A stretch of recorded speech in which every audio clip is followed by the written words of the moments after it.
welcome everybody to episode number 24 of Dialed In, the brand new NFL podcast that you can be a part of. All you need to do is click that link down below, and you can join the screen with these other handsome gentlemen. Without further ado, let me introduce them to you. We got Michael there over Huddle Card Collection. How are you, brother? Great. What's happening, guys? Not a lot, man. It's a sad day for me here in Pittsburgh. Down below, we have John over there, Firestarter Breaks. What's up, everybody? I would encourage you guys to go follow both of their channels. They both have content, so go and show some love and support. If you haven't already subscribed to Pittsburgh, make sure you do. Putting out lots of cool vlogs over there with the missus. Big shout out to Big John. Happy birthday, brother. Appreciate you being here as always, my friend. Hey, Big John. Happy birthday, Big John. Yeah, so we have big news in the NFL, boys. But before we get there, let me share the screen. We have a divisional round battle going on versus ChatGPT this week. So we need to find out, number one, who their team's going to be and then who our team's going to be. So I have all 4 divisional playoff games in the random.org randomizer. What I'm going to do is I'm going to click randomize, and whatever game goes to the top of the list will be the game we have to choose from. At that point, we're going to flip a coin, and either John or Michael is going to call heads or tails. And if they're successful, they get to pick the team. If they're unsuccessful, whatever team they picked, ChatGPT will get to use. So without further ado, randomization is happening, and we are going to be doing Seattle versus San Francisco. I think that's pretty good. All time, though, I think San Fran might be a little bit better of a team. There's a good possibility there. Big options they've had there. Let me bring up the other page that has the coin flipper on it. And we can see what team we get. Which one of you guys would like to call the coin flip? Go ahead, Mike. You did good. Johnny can do it. I called last week. All right. Good evening, Chuck. What's up, Chuck? How you doing, man? So, heads, I get to pick the team we get. Tails, they get it. If that's that way. However you want to do it. You can pick heads or tails, and then you pick heads. You would want. You want heads? What team are you? Hopefully San Francisco. Okay. Heads. We get San Francisco. Nice. That's right. I'm feeling pretty confident going into this, but before we can even get into it, we got to find out who the all-time Seattle Seahawks team would be. So to do that, we need to head over to ChatGPT next and find out who they're drafting. Yeah, probably Jim Zorn, Sean Alexander, Marshawn Lynch, probably. or Marshawn Lynch. Yeah, one of those two. Probably go Steve Largent. Yeah. Screen. Then you have the whole Legion of Boom from defense, so it'll be from that. That'll be interesting. Yep, That's true. That is true. I forgot about that.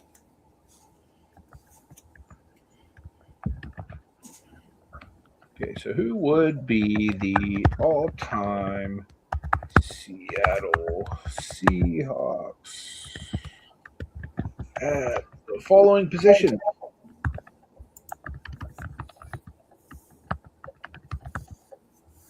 Hey, Dave, what's going on? I agree, Dave. Appreciate you being here with us, brother. I'm glad your 49ers beat Philly.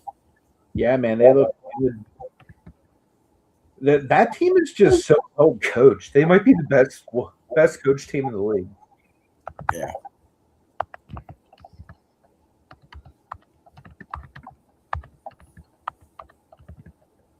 All right. See that in draft picks. Seahawks. Can you guys see the ChatGPT? Yep. Oh, wow. They went. Oh, wow. Right off the rip, Russ Wilson, franchise leader in wins, TDs, and passer rating. And he's a Super Bowl champ. All right. Then they're going for running back. They're going with beast mode. Like he by far is probably the best that they've had there. I'm assuming HM is the backup. Let's see. Let me get back over to that screen. Honorable mention. I guess, yeah. Oh, Alexander. Blah. He was honorable, just like he said. Largent is the receiver. DK and Tyler Lockett were honorable mentions. Jimmy Graham is their tight end. Mac Miller, honorable mention. Walter Jones, offensive line. Hutchinson and Unger, honorable mentions. Norm Johnson, he was a former Steeler. Surprised they didn't pick Janikowski, but then again, he probably wasn't with them as long. They went Jacob Green at defensive end. Cortez Kennedy, defensive tackle. KJ Wright, outside linebacker. They should have went Chad Brown for sure, former Steeler. Bobby Wagner is the right choice at inside linebacker. They basically took those last four guys, I believe, all from the Legion of Doom. Yep. Yeah, that's a pretty solid squad. So it'll take me a sec. I'm going to get these guys added to the page, and then we can go ahead and select our all-time 49ers. Right off the rip, we got a few good options to go from.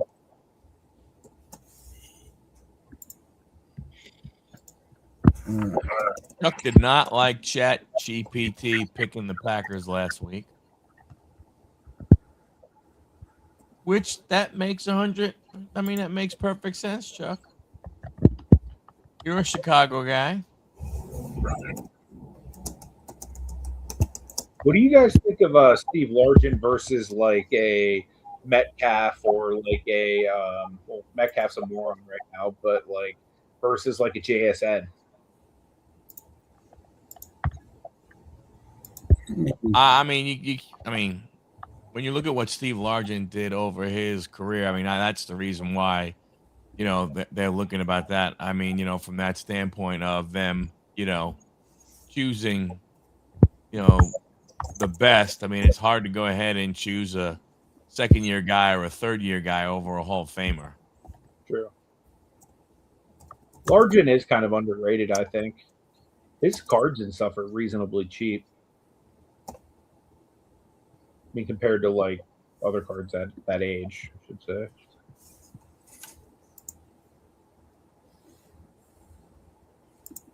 I pulled up a few for the 49ers when we get there.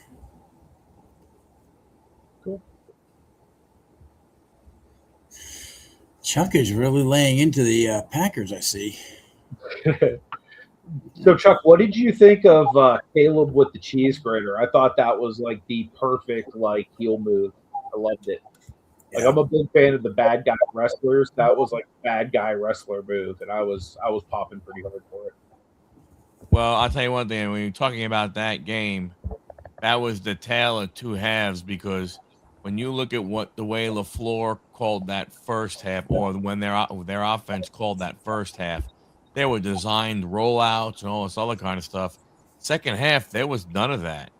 Yep. When I think they were standing back, and I mean, they even as the Bears started to come back, it didn't seem as though they decided to go ahead and change anything. It was kind of crazy from that standpoint. I mean, their offense looked completely different between the two quarters. And I can understand why people are saying that, LaFleur is in the hot seat because of it. Yeah. I mean, do I see the Bears going all the way? No. I think they could possibly make the Bears have just as good a chance, I think, as any of the four teams. Well, yeah, left to go to Super Bowl. I don't dispute that. They've won. I think they're going to follow in our footsteps, like we did last year. That's where they're going to end up, unfortunately. I don't know. I mean, Ben Johnson seems to be a really good coach. They got a good quarterback. Do they have it enough to, like, if they get up against Seattle? That's the question. That's going to be a good one. If Seattle gets past San Francisco, which is a possibility, all these next ones I think are going to be close games as well, except for maybe the Bills game because they look sloppy. This is exactly what Aaron Rodgers is going to be doing this weekend. He's going to be sitting down watching the playoffs. Unfortunately, Maybe they'll force him into retirement. Say, look, we liked you, but we wish you the best in your future endeavors. from what I understand, the Steelers have already said they would like him back, but I'm pretty sure he was kind of tied to Mike Tomlin. So with Tomlin announcing his stepping down today, it'll be Right. really interesting to see, if Rodgers or like kind of what else other fallout comes from this. I'm just hoping we re-sign Mariota. Well, I think when you look at the whole the Tomlin thing, I don't want to say right. I mean, I think it's one of those things where, it was his decision. I think if he said, "Hey, I'd like to come back for one more," I think they go ahead. I think they go ahead and don't. They're like, "Sure, no problem whatsoever. You got it." To me, I think the biggest thing is direction that Pittsburgh goes in from a head coach perspective.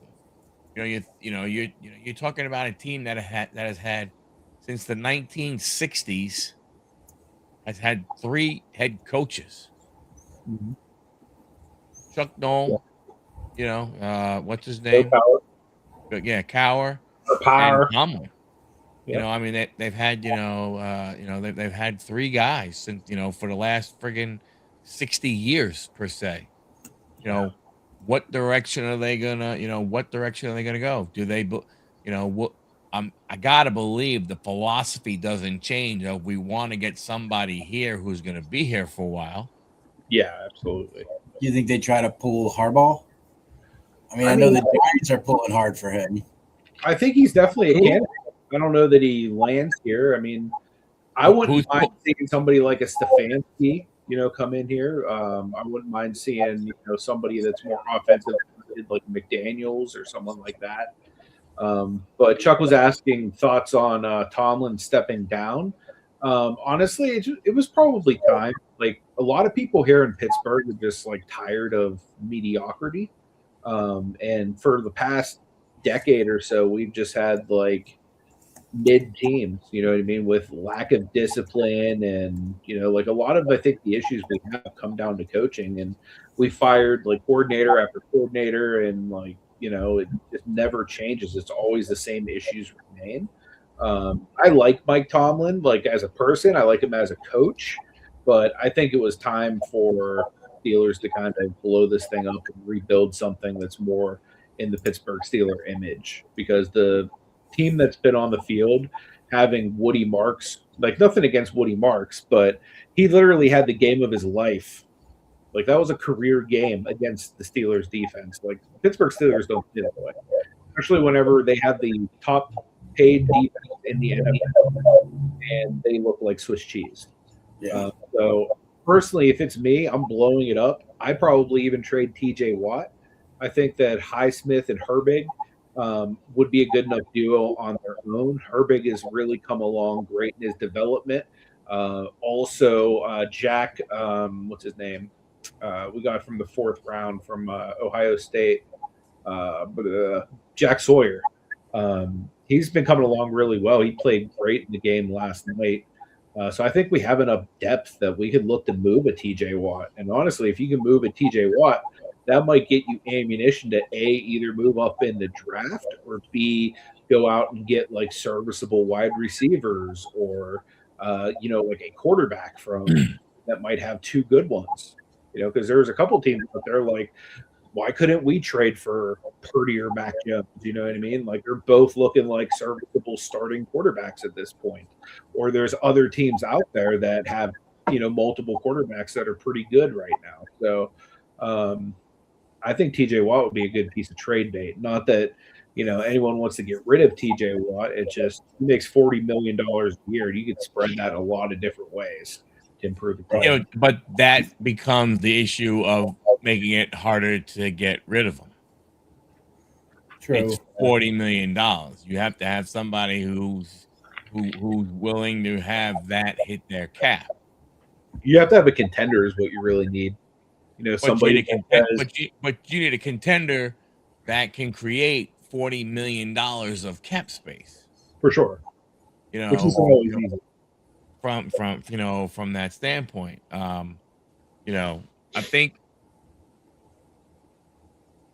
I don't know. Like I said, to me, like when we talked earlier, I think to me the thing with Pittsburgh, it's are they looking for a what type of coach are they gonna look for? I mean, you know, Tomlin, defensive side of the ball. Do they decide they want to go offensive? Are they looking at? I mean, I doubt they would. I don't know. I don't think they would bring a college guy in. Now you're saying, okay, if you want to bring an offensive guy in, who are you going to bring in? Because the big thing is this: you have the name.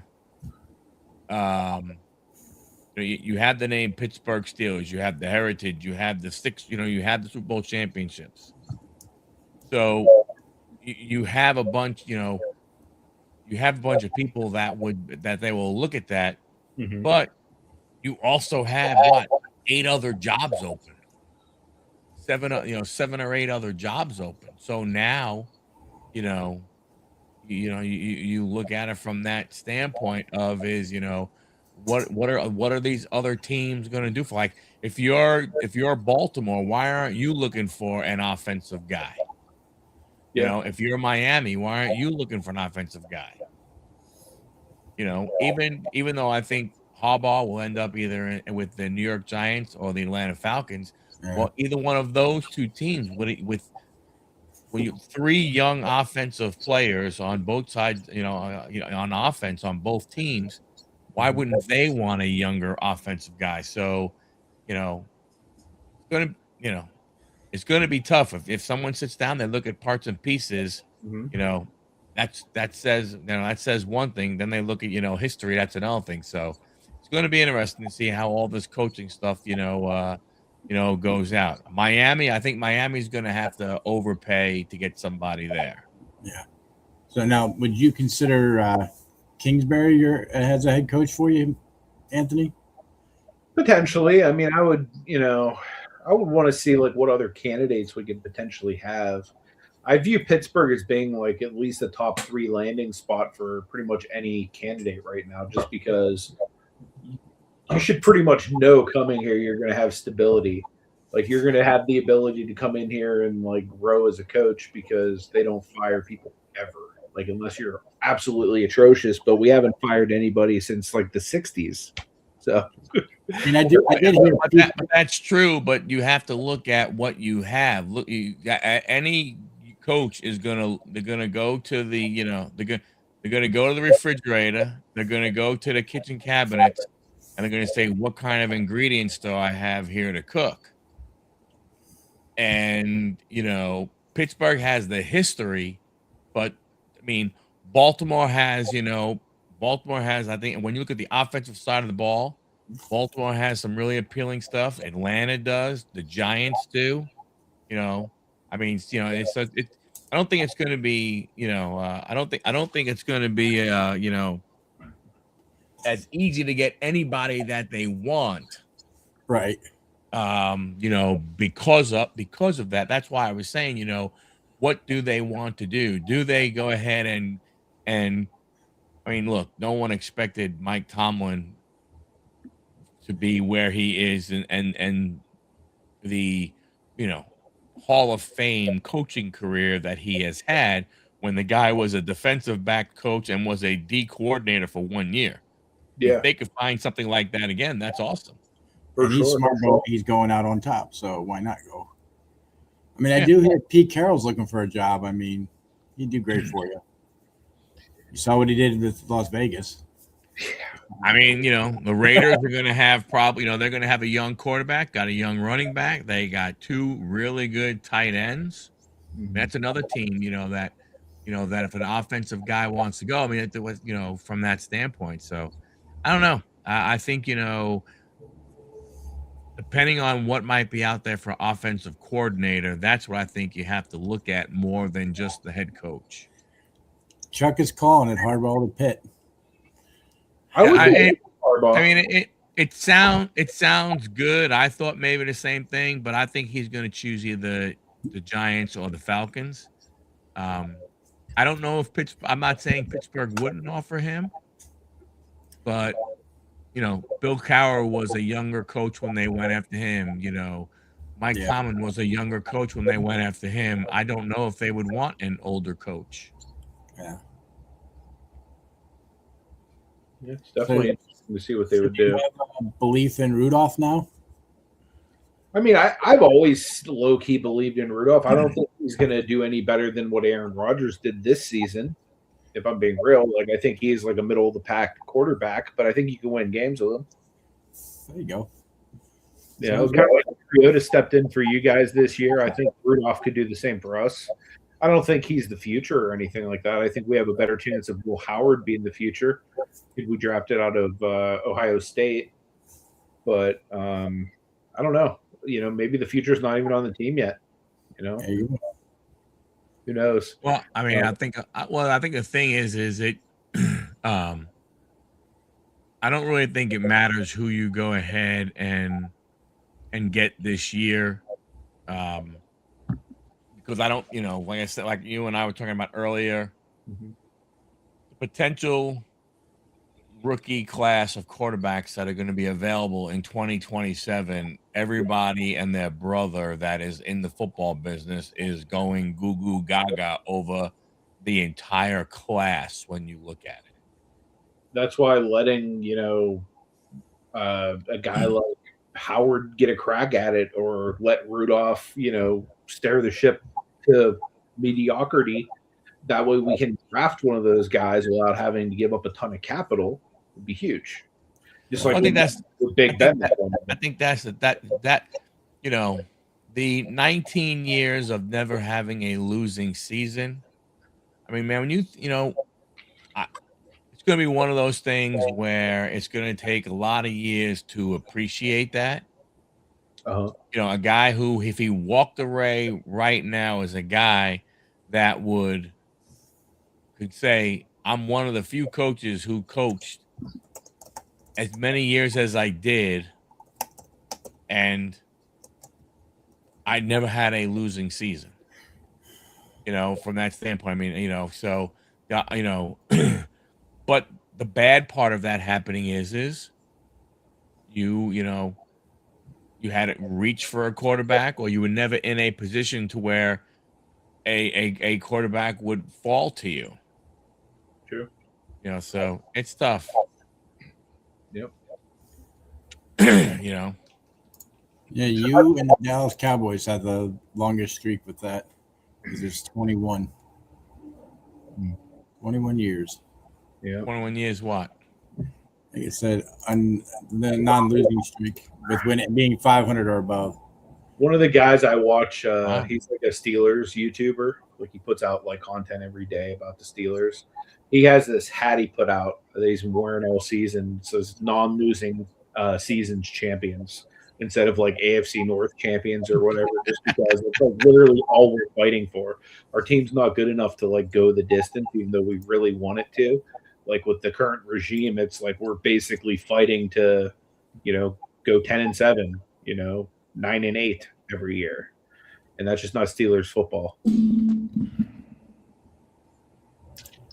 Yeah, that is a good stat. Chuck said only Tom Landry had more. Definitely impressive what he's done. I mean, because there's a ton of coaches that wouldn't even go 500, but I don't know. I think that there's just a higher standard here in Pittsburgh. Right. All right. Let's get into this.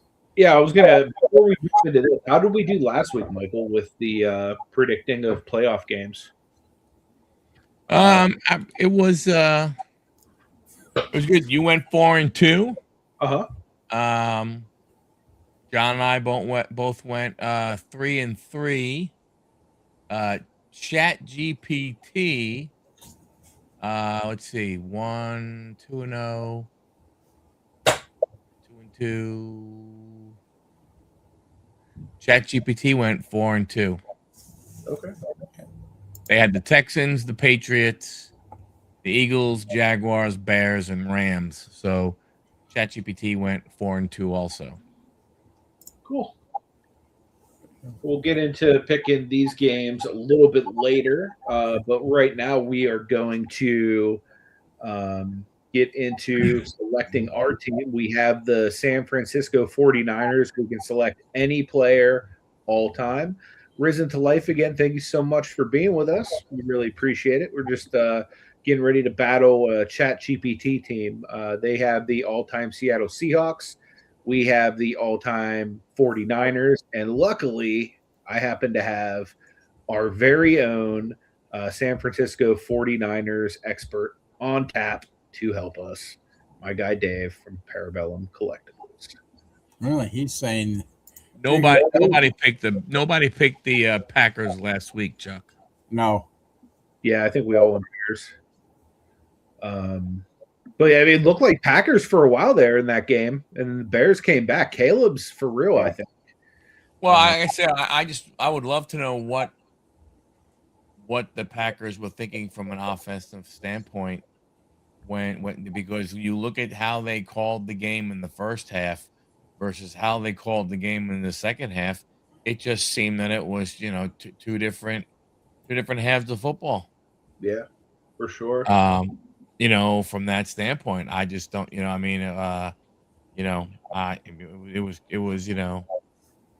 was crazy. A couple picks here for Joe Montana. You do have Steve Young too.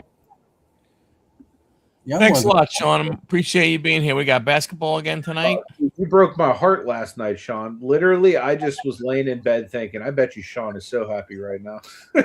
And I'm just there in my tears like, ugh. You hurt us so bad our coach had to quit. But yeah, that was a good game, man. Your defense is disgusting. The biggest margin of win for the weekend. Dude, they outscored our offense by double. Like, that's the crazy. I think we go Joe here. What do you think? Like Jeff Garcia guy? Yeah. He might be a Garoppolo guy. You never know. Brock Purdy. Brock Purdy wouldn't be terrible either. I don't know if he's Joe Montana, though. I think you got to go Frank Gore here. I think you have to go Christian McCaffrey. Really? What he can do? You think him over Frank? Wow. I mean, if it's Frank Gore, that's fine with me. I mean, I don't know how you don't take one of the best all around running backs in the game, but okay. They don't even list him on the all time rushing leaders: Frank Gore and Joe Perry, and then it's Hugh, Roger Craig, Garrett Hurst. Years. I mean, I'd be fine with either of them. I think they're both really good running backs. I think McCaffrey probably adds more as far as like the passing games, whereas Gore probably adds more as far as like the straight ahead running.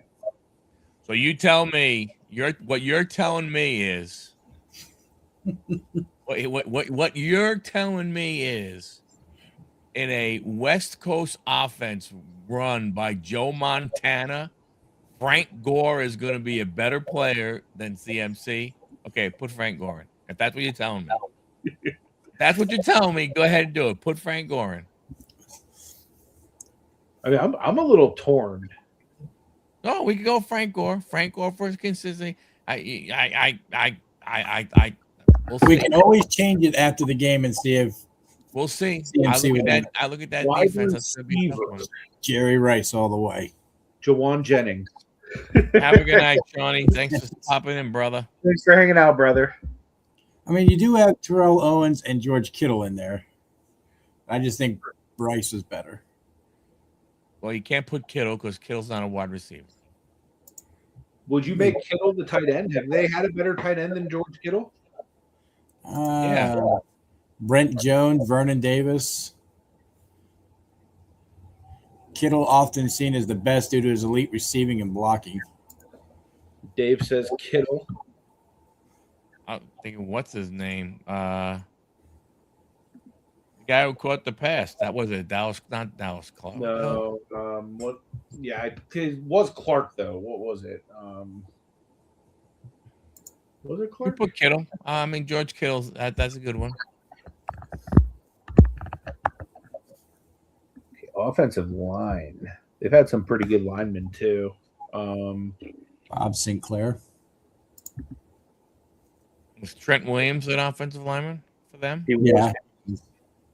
They say Bob Sinclair was known for paving the way for the $1 million backfield. He's calling it Big Trent. Modern Aaron Stanley is Trent Williams. Harrison Barton was on there. Guy McIntyre. I think Trent might be a better one. He played for us too, so I'm okay with that. The kicker. Let's see. 49er kickers. So we have, as it brings it up here, I didn't get that far. Ray Bershing, all-time leading kicker in points scored and field goals made. Robbie Golden? Is there a Robbie Golden? Robbie Gould. Yeah, Robbie Gould. The dude who played for the Bears.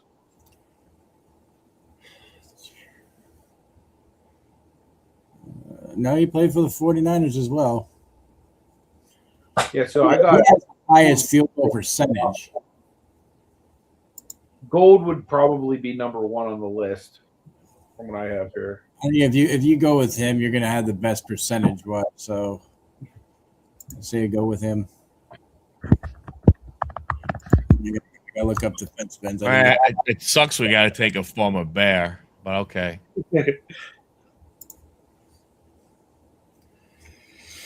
Well, defensive end, right, is where we're at. They say Fred Dean, Tommy Hart, Dwayne Board. We're all from the Dynasty era. Nick Bosa. Fred Dean was really good. Yeah, even Joey Bosa, who they have now, would be good. Oh, yeah, no, they have Nick Bosa. My bad. Yeah, Nick Bosa. You better pick Nick. Fred Dean is better than than Nick Bosa, but you could put Nick Bosa. Make the Australian lad happy.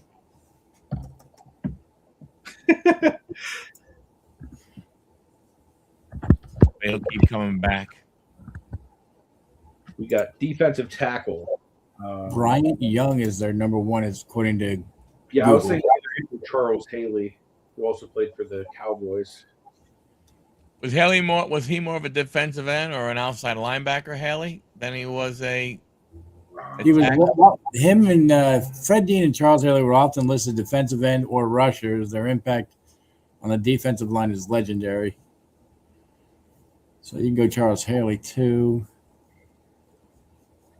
I think the first one you mentioned, Brian Young. I mean, he was a beast up the middle. Bryant, Bryant. And then that's outside. Brian Young. He was actually really good. I remember watching him play. Man, I don't know why I'm looking at it. Young as well. Outside linebacker. They've had some good linebackers out there. Dave Wilcox.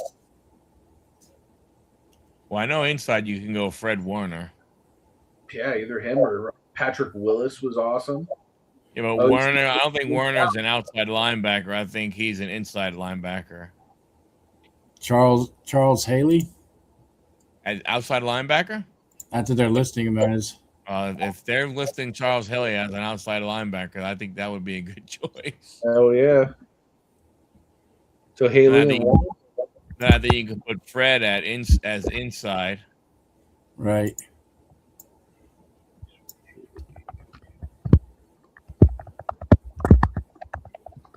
Cornerbacks. Let's see. Well, safety, let's get that out of the way. Ronnie Lott. Well, yeah, he'd be safety though, right? I'm saying we can get safety out of the way.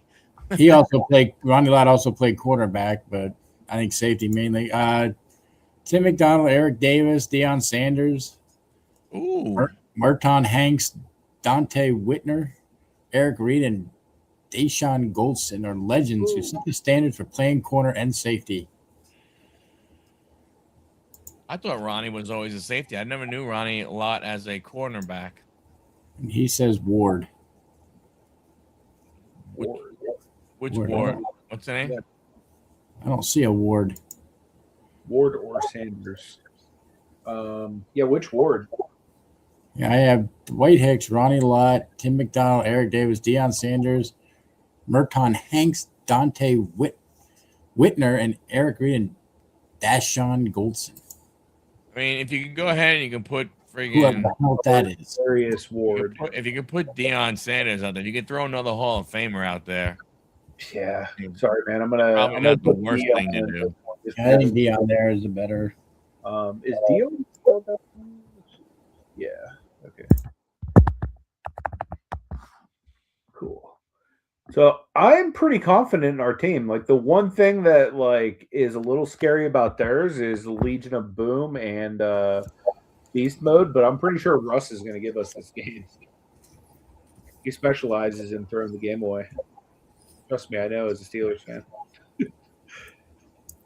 All right. Yeah, but this isn't the Russ that played for you guys. So I mean, The funny thing is, like, I can't even believe that they had that Jim Zorn wasn't even, like honorable mention. That was Matt. Yeah. I'm going to say we win by 3.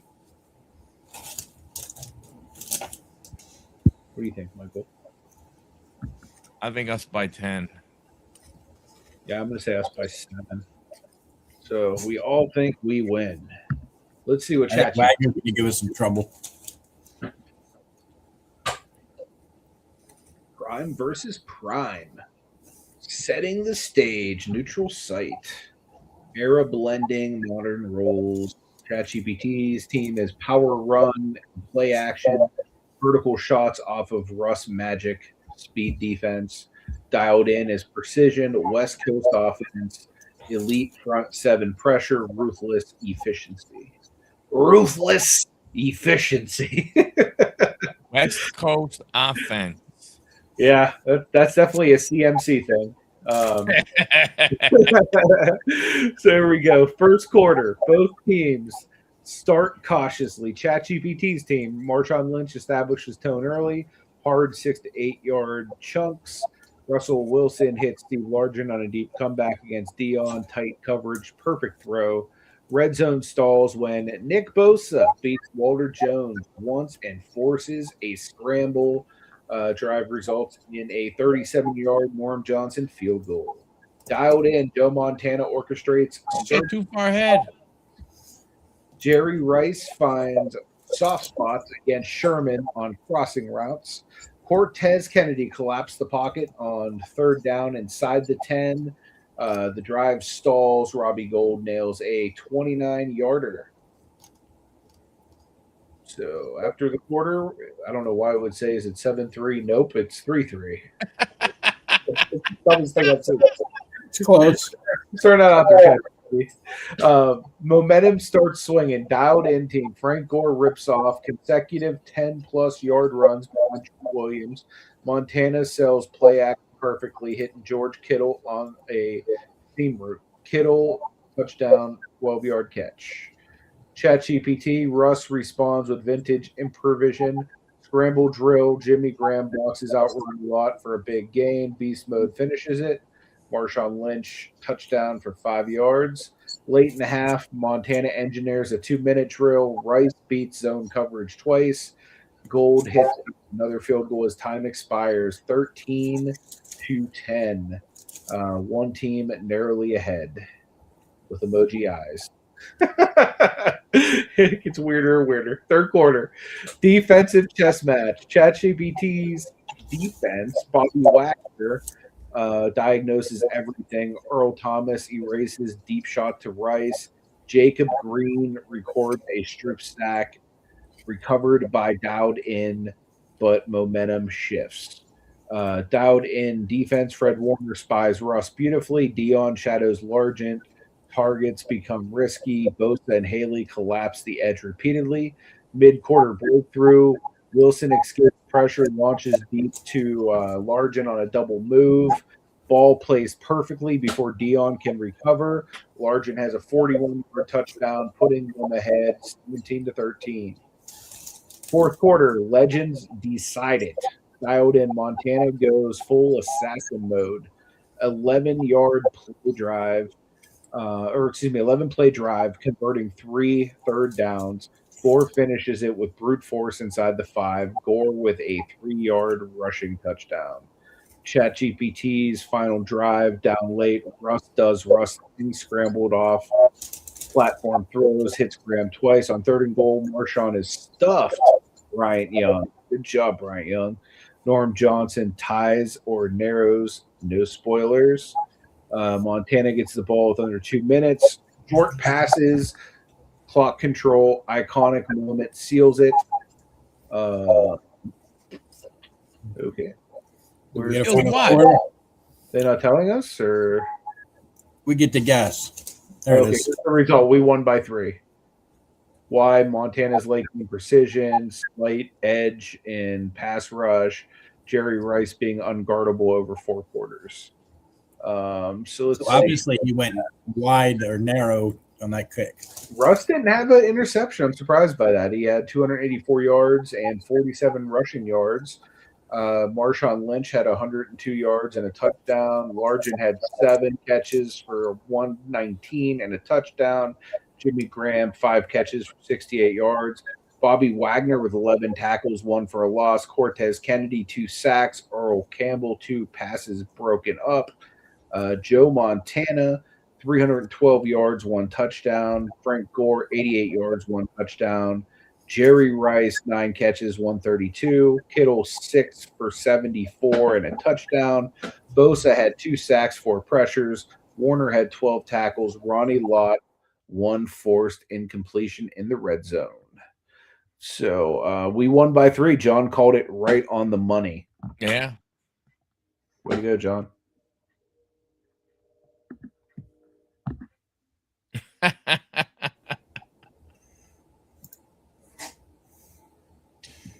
Sure, we can send it, Dave. Oh, there you go. Sure, man. Absolutely.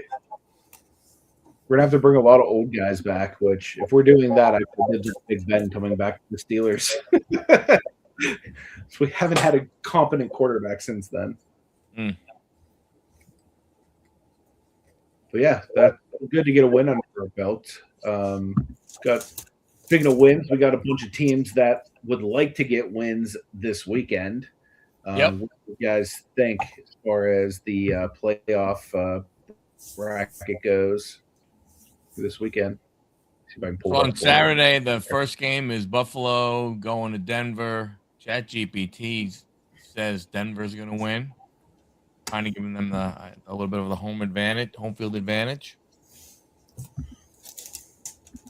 Yeah, I interestingly wanted to talk about this game because last week, if you guys remember, I made a prediction that Denver's going to win the Super Bowl. I think I'm changing my mind on that.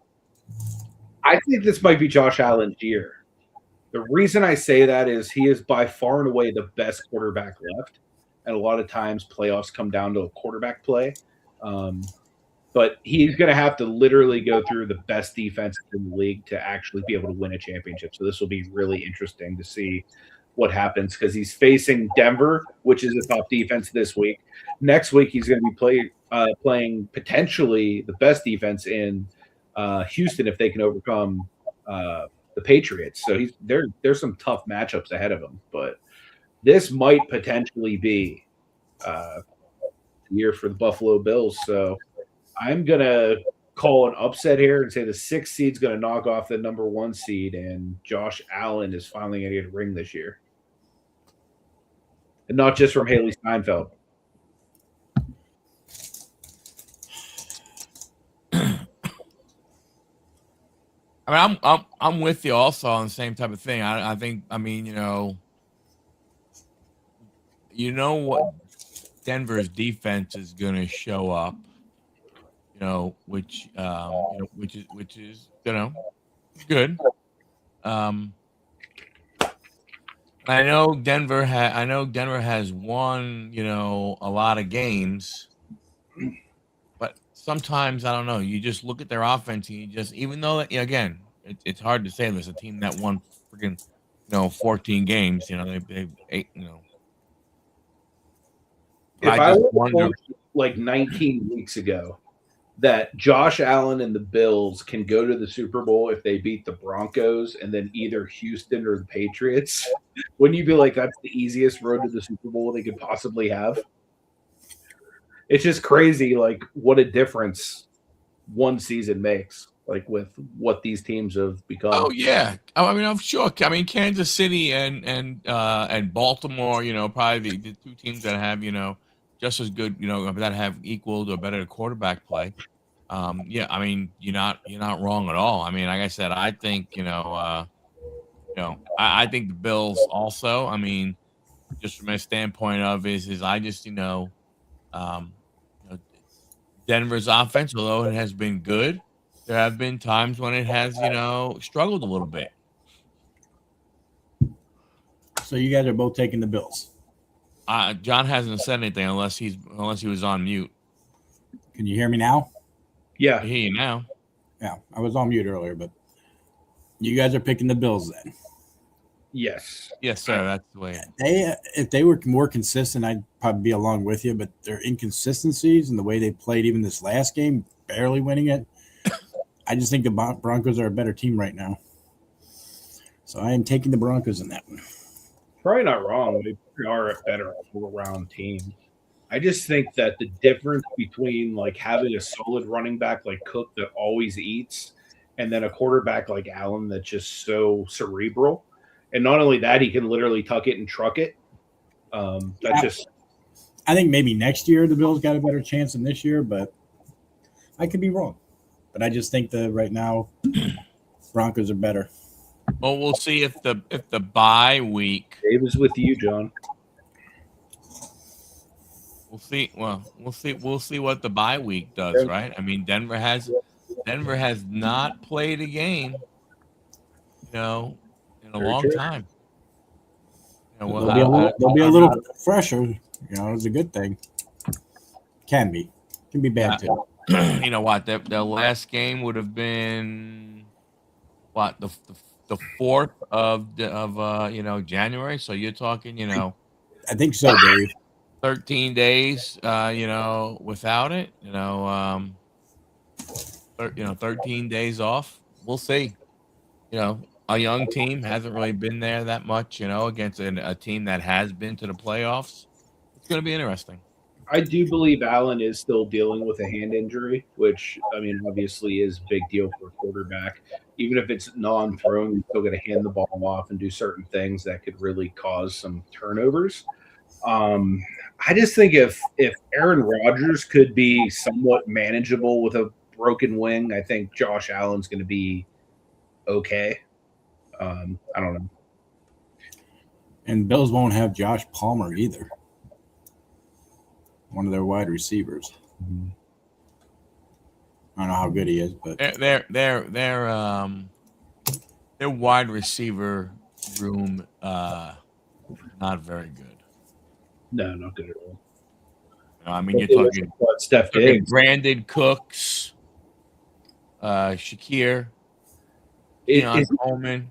I mean, they Gabe Davis IR, Josh Palmer AR, Curtis Samuel IR. I mean, their other guy Shavers from this past weekend, IR. So. Is it bad that when he hit that big pass to Brandon Cooks this weekend, I literally just shouted to myself, "Brandon Cooks to 99"? Yeah. Yep. If you know, you know. Yeah. Brandon Cooks to 99. Brandon Cooks to 99. I can't even hear his name without thinking that now. The next game we have on the docket, we are staying in the AFC. We have Sean's Houston Texans. No, we're not. No. You have to go. You do Saturday's games first. Okay, fine. We'll stay on Sunday. Okay, don't change them. We've been going by the day. Fine. Well, who's the second team by the day? San Francisco travels to Seattle. Okay. This is going to be a good game. I'm going to pick Seattle to win it just because I think that they're a better team, and somehow San Fran just keeps winning even though everybody's injured. I don't know. It's going to be very close because of that. God, I mean, like I said earlier, I think they're the best coach team in the league right now. But I just think that right now Seattle is a really hot team, and I'm giving it to them. Dave, I'm sorry, but I have to give it to the Seahawks as well. They've had the week off to recover. I just think right now with the injuries that they have, like Anthony said, it's going to be close. I think it's going to be a between 3 and 5 point game, but that's just where I see it. If Kittle didn't go down with the injury, I might lean towards the 49ers. I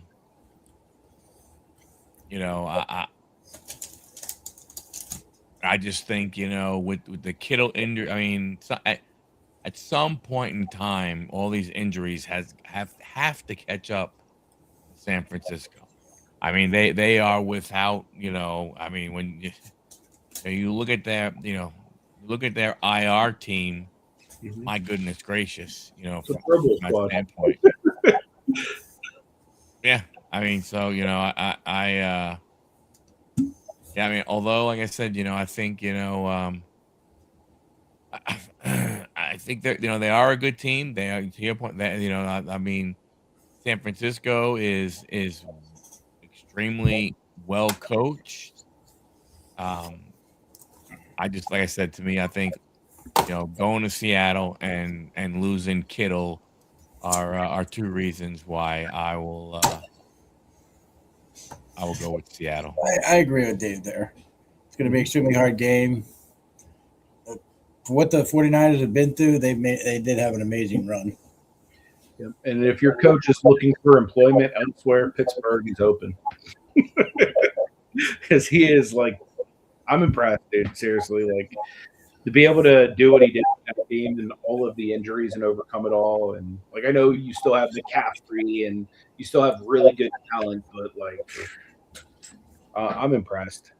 I'm sorry, Anthony. You're going to get the Browns as ex-coach.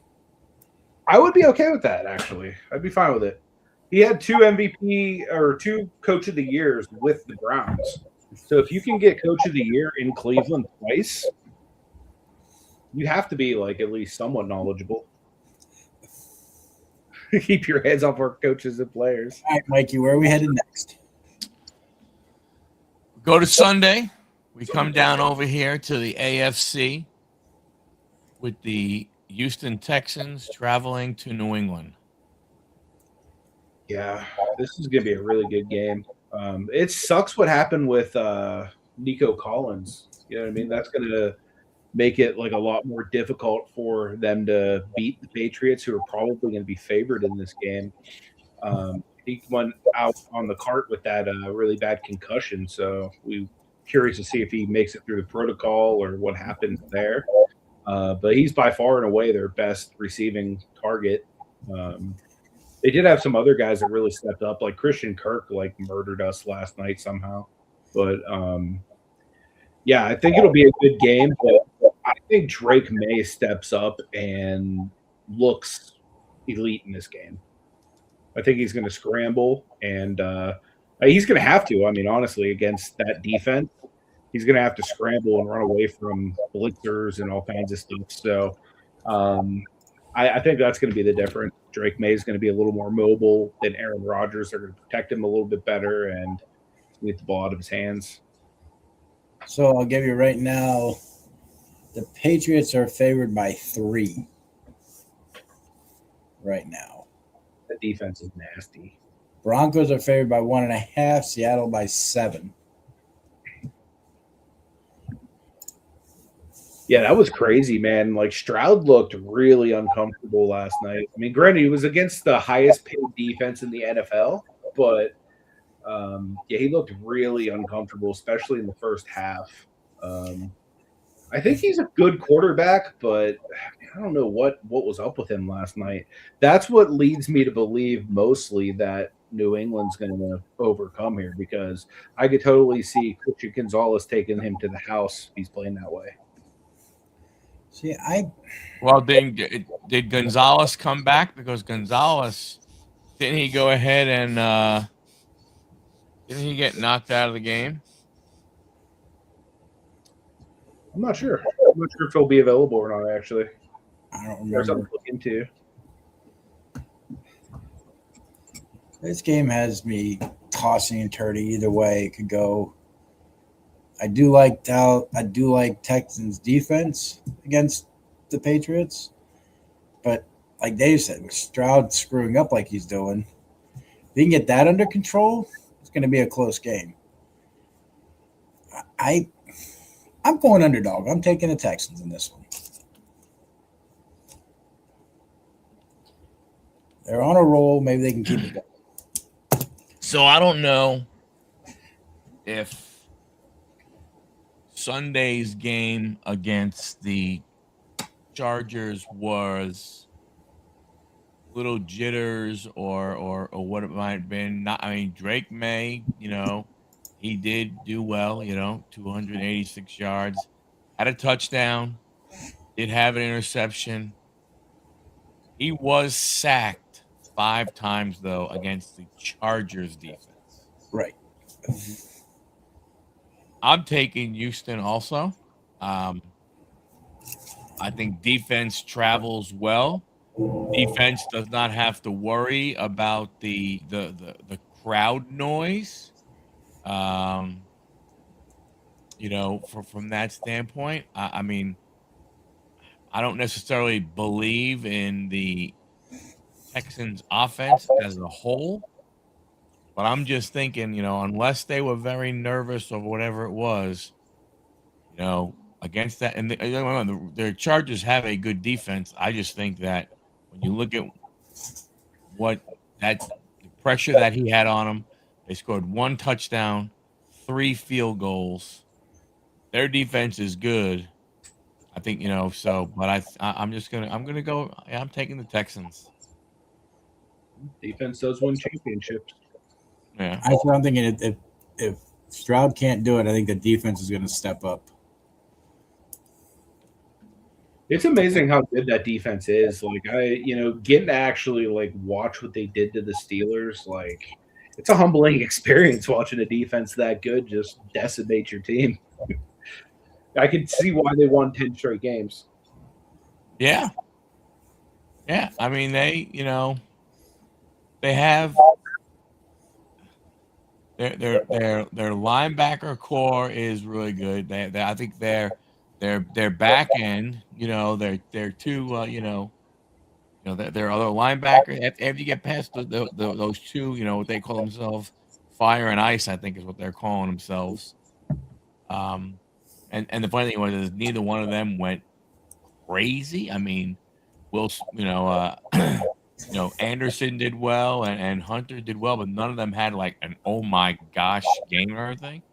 But we'll see. But I definitely agree. I think their defense is incredible, and to me, I'm pulling for the defense.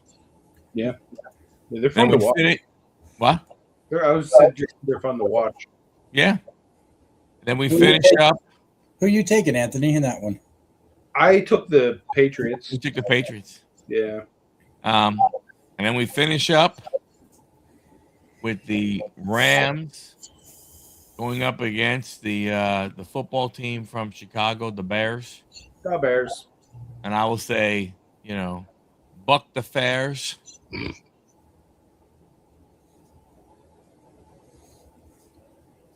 I'm going Rams in this game.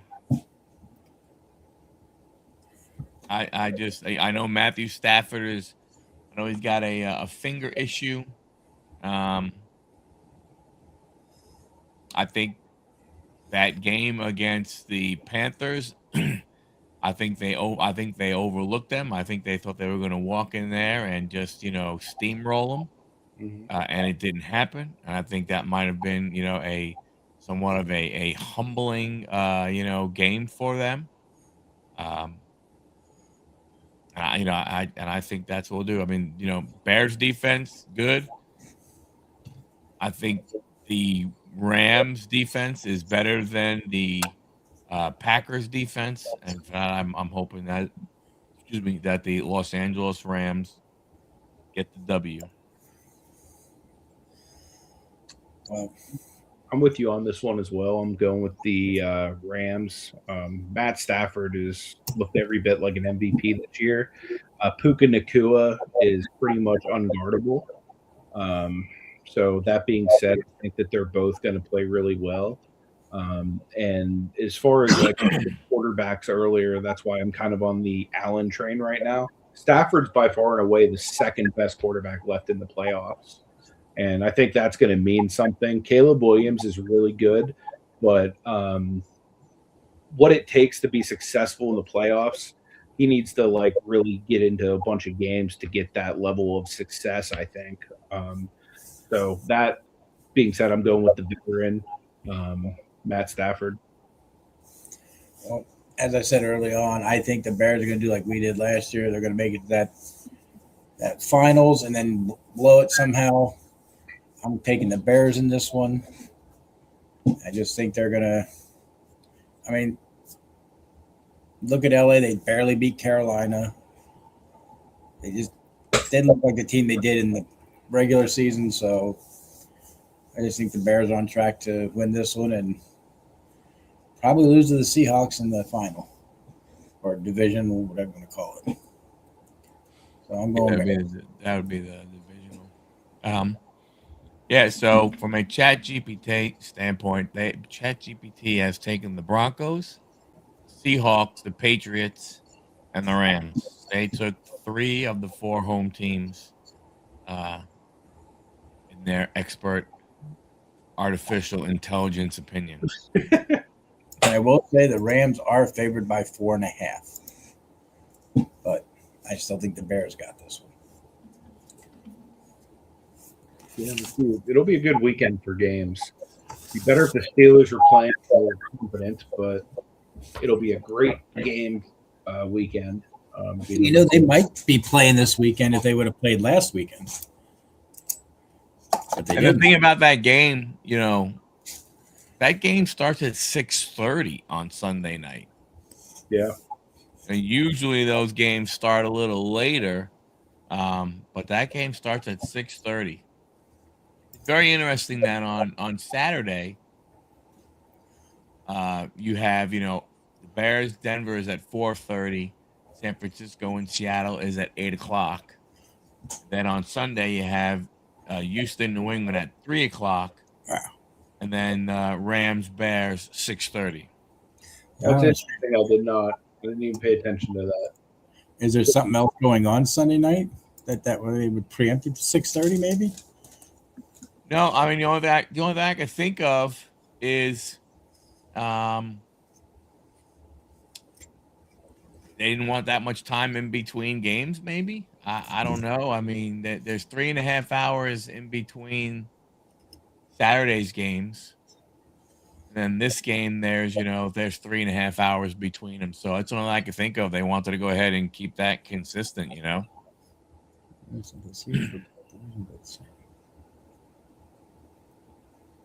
It's interesting when you look at records also, in that all double-digit win teams, all teams at least 11 wins. 2 teams with 14 wins, 4 teams with 12 wins. That could be, Dave. Anything is possible. Well, that's on Peacock. So you got CBS, Fox on Saturday.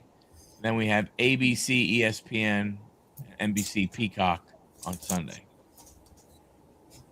But at least we don't have a Prime Video game. Do you guys like having them on the streaming services? Or do you dislike that? For me, it's all right because I don't have cable TV. I'm kind of in the same boat. I have like the antennas thing system, like the digital antenna or whatever. So I can pick up some of the local stuff, but like beyond that, I don't get a whole lot. So being able to just go onto random streaming services and watch it is kind of nice, especially if I'm out and about. I can just grab my phone and like watch football. It's super nice. Plus, you can get them through a streaming service. Yeah, dude, I watch them every single Sunday. Like, if we're running late coming home from church, I literally got the game on my phone as we're driving home, right through the. I think it's Paramount app, or whatever it is, Paramount Plus. Yeah, I have that one. CBS games through that. I put one that Mike gave me that I use in the private chat. If you ever want to use it. Oh, nice. It works. Sometimes you have to refresh a lot because it gets full, but usually you can get them. Yeah. Nice. Well, that you can get all kinds of TV channels. Also, that you get a lot of your regular channels too. So if you're a big, A&E guy or HGTV, something along those lines, you get a lot of that stuff on that app. Oh, nice. Yeah, I don't know. I mean, I don't know. You get a different flair when you're dealing with people you normally don't deal with. When you figure like Amazon Prime and stuff like that. The guys you're getting there and the pre-show and the post-show and stuff like that. So I mean, that part is is pretty cool. Overall, I don't care as long as you can get a chance to watch it, right? For sure. That's the most important part of it, is being able to watch it. What do you guys got coming up this week? Not a lot. We'll be live tomorrow night. Yep. Yeah, that's about. I mean, it's quiet and stuff like that. Overall, I mean, I know from my standpoint. Yeah, it's gonna be hard. If I'm not looking forward to the off season, but it's needed here. What about the UFL? I'm good on the UFL. we can do rugby. Good. You talk UFL? Pickleball? I'm already ready for basketball season. Like, I'm already moving on. Got to get to more Cavs games now. Yeah. I don't know. The football is going to be interesting. Like you said, you look at the quarterbacks you have that you have going this weekend. Some interesting pairings and stuff like that. Defenses, some good defenses, some defenses, not so good. We could only hope that at least we get close to the same type of production. At least we get at least 3 of the games. Hopefully will be good, close ones.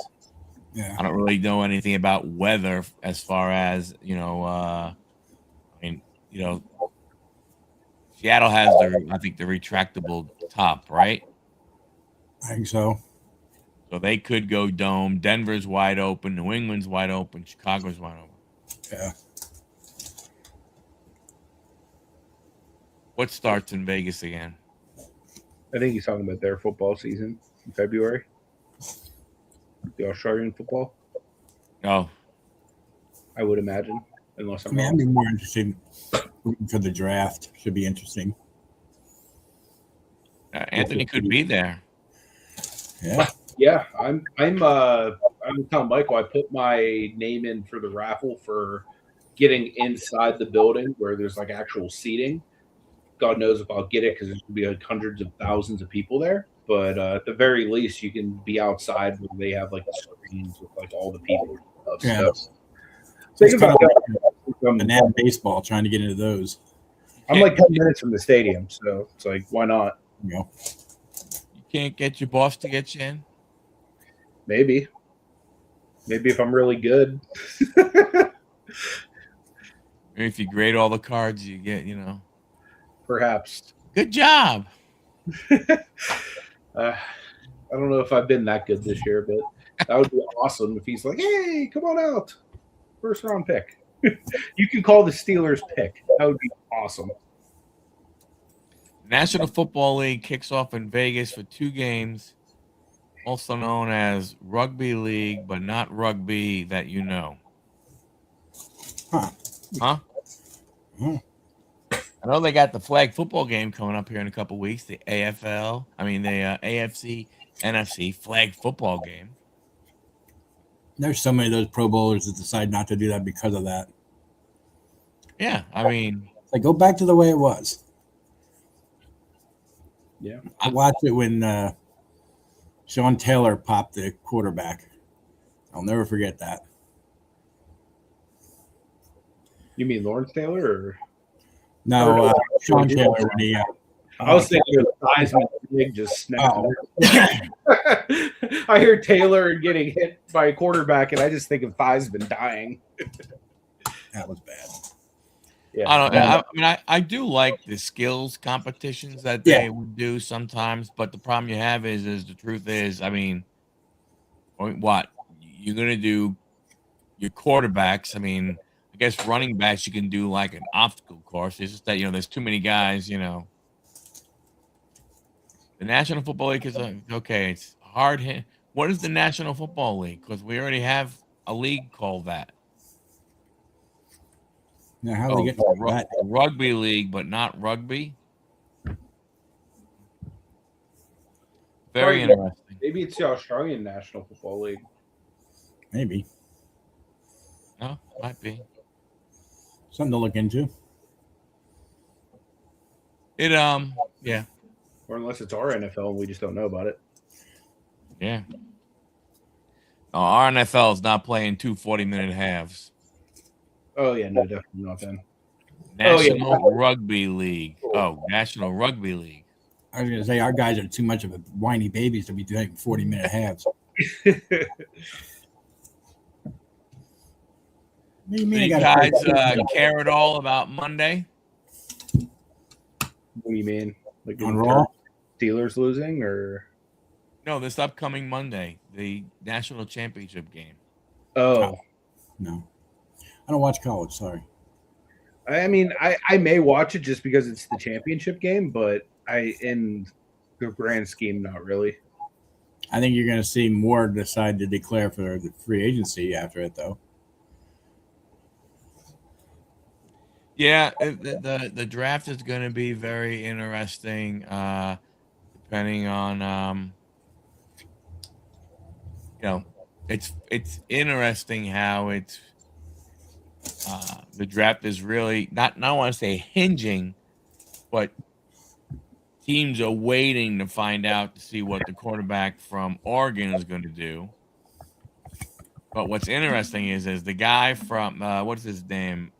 Marola, the guy from Nebraska, who kind of sort of looks like Patrick Mahomes, had the little hair down here and wears number 15 and all that kind of stuff. He left Nebraska and committed to Oregon. Oh, wow. So makes you wonder, what Moore is going to do.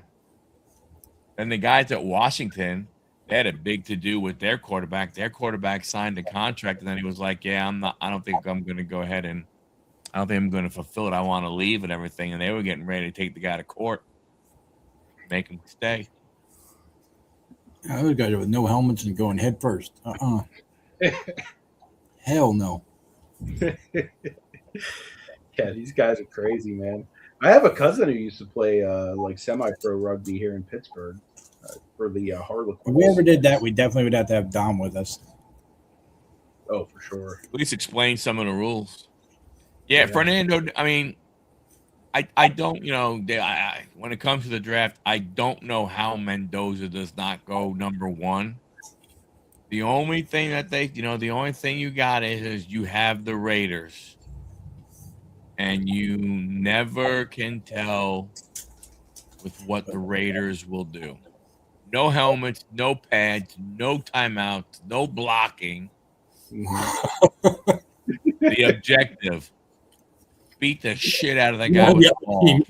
Yeah, that's the objective. Sounds like a solid sport.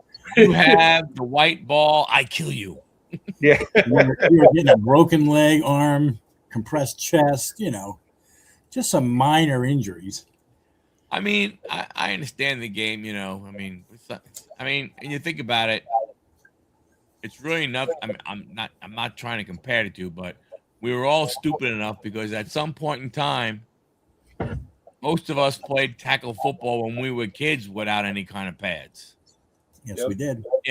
So I mean, and it wasn't nice lush grass that we played on either. No. So it's not like it's one of those things. But yeah, I would love.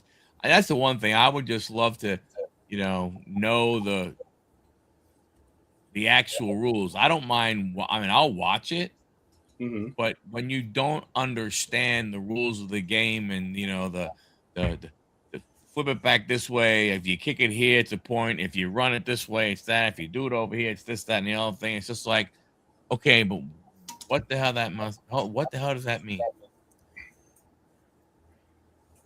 The ball must kick a field goal. It's like 2 points. Must always stay in the field of play. Yeah, maybe have to watch something. Maybe there's a. Well, right there, this video said that video that you had right there said that explains some of the rules. That's the only thing that's hard to. It's basically a gang fight with a ball. You'll kill the guy with the ball. Get him. That's a really good way of explaining it. Cool. Well, I think we're going to get to wrapping it up. We appreciate everyone who joined us this evening. Like I said earlier, if you haven't already subscribed to Michael's channel over at Huddle Card Collection or John over at Firestarter Breaks, make sure you do. They're going to be live tomorrow at 9 p.m. Eastern Standard Time.